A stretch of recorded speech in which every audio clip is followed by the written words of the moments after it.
What's going on, Diesel World Reaction? I'm back with another video. This one's called Morris Levi Interview 1986 Scarberry Records.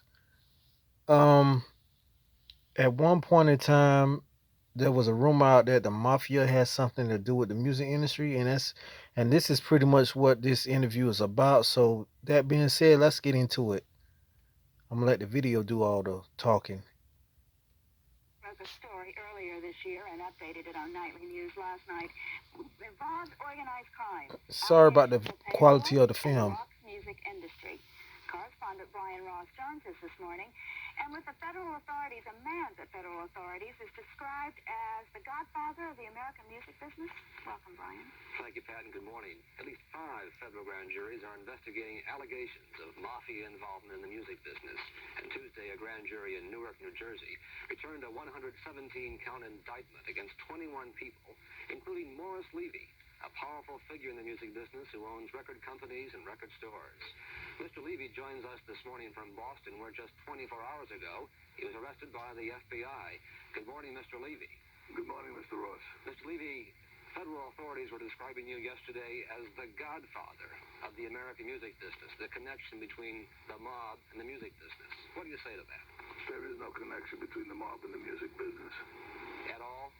I don't believe so. You were indicted yesterday on 3 of the 117 counts. The indictment says essentially that you and a New Jersey mafia figure, Corky Vastola, arranged to have somebody beat up because they owed more than $1 million to the big record company MCA. What about these charges? They're not true.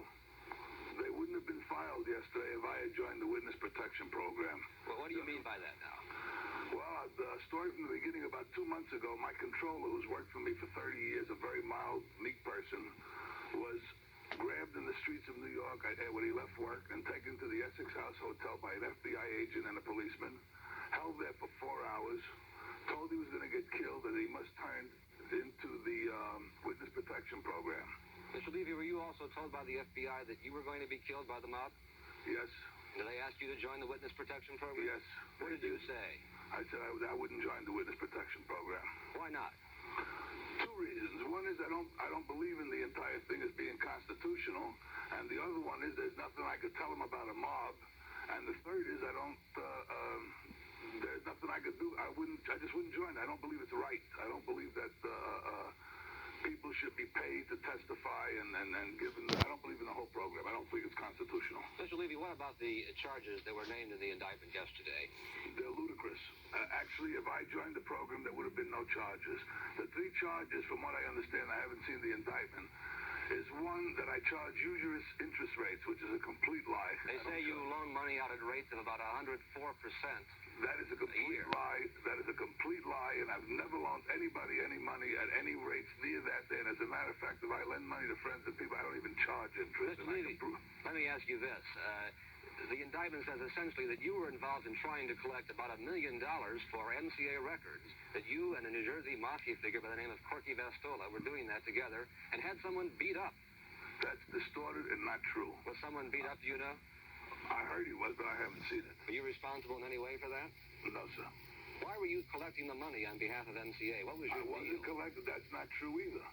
The party that supposedly owed me $1 million owed a company that we sold him the records, and he owed us $1 million, and he wasn't paying. And I honestly believe that he wasn't paying because the witness protection program told him not to pay, so that possibly somebody could say something wrong to him or threaten him on the phone, and they could entrap somebody. That's what I honestly believe. Mr. Levy, is there mob involvement in the music business? You know Corky Vastola, don't you? I know him for 40 years. He's described as a mafia boss with the DeCavalcanti mafia family in New Jersey. Why do you associate with people like that? I haven't seen too much of him in the last 20, 25 years, but I associate with people that I've known for a long time, and I don't believe I was indicted for knowing Corky Vastola. I think the 3 charges against me are the charges that we have to face, and one is usury, one is trying to collect money that's owed to me. They say that he got beat up, but I'm not involved in that at all, and the other one is conspiracy to do these things. The charges are ludicrous. If I joined the witness protection program, there would have been no charges. Mr. Levy, thank you very much for joining us this morning. I take it you're going to enter a plea of not guilty to all this? Absolutely, sir. Thank you, Mr. Ross. Thank you. Thank you. Pat? Thank you, Brian. I'm sure there's more to come. There is. That story. People are talking born to shop, compulsive spenders.